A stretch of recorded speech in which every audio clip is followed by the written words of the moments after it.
اس وقت ہم آپ کو یہ ایکسکلوسیو مناظر دکھا رہے ہیں اس وقت کے جس وقت یہ دھماکہ ہوا ہے. یہ ایکسکلوسیو مناظر ہم آپ کو اپنی اسکرین پر دکھا رہے ہیں. یہ دھماکہ جس وقت ہوا اس وقت یہاں آج ابھی لارچ میں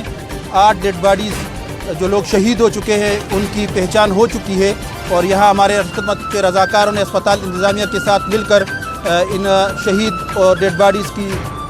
سٹیچنگ اور صفائی اور ان کو تابوت اور کفن کی منتقلی کا یہ عمل ہو چکا ہے. اب ان ایمبولینسز میں ان شہداء کو ان ڈیڈ باڈیز کو ڈالا گیا ہے اور اب اپنے علاقوں کو یہ روانہ ہو رہی ہے. تو یہاں پر ہمارے ساتھ جو الخدمت کے رضاکار ہے، اسپتال انتظامیہ ہے اور جو مدرسے کے رضاکار اور طالب علم تھے، انہوں نے سب نے مل کر اس خدمت کے کام کو سر انجام دیا ہے. ان ایمبولینسز میں 8 ایمبولینسز میں 8 ڈیڈ باڈیز کو ڈال کر اب یہاں سے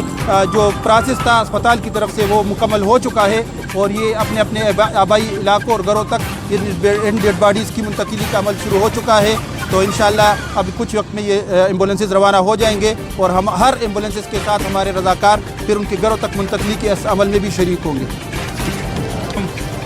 انتہائی افسوس کے ساتھ کہنا پڑ رہا ہے کہ آج پشاور میں جو بم بلاسٹ ہوئی ہے مدرسے میں، اس میں شہیدوں کو جو ہے وہ لے جایا جا رہا ہے، جس میں الخدمت کے رضاکار اور اس کی ٹیم کام کر رہی ہے اور 8 ڈیڈ باڈیز الخدمت کے ایمبولینسز میں ڈالی گئی ہے اور اس وقت وہ اپنے مقام پر روانہ ہو رہے ہیں. بلاسٹ ہوئی ہے مدرسے میں، اس کے شہیدوں کو ایمبولینسز میں ڈالا جا رہا ہے اور اس کو آگے جو ہے اپنے آبائی علاقوں میں پہنچایا جا رہا ہے.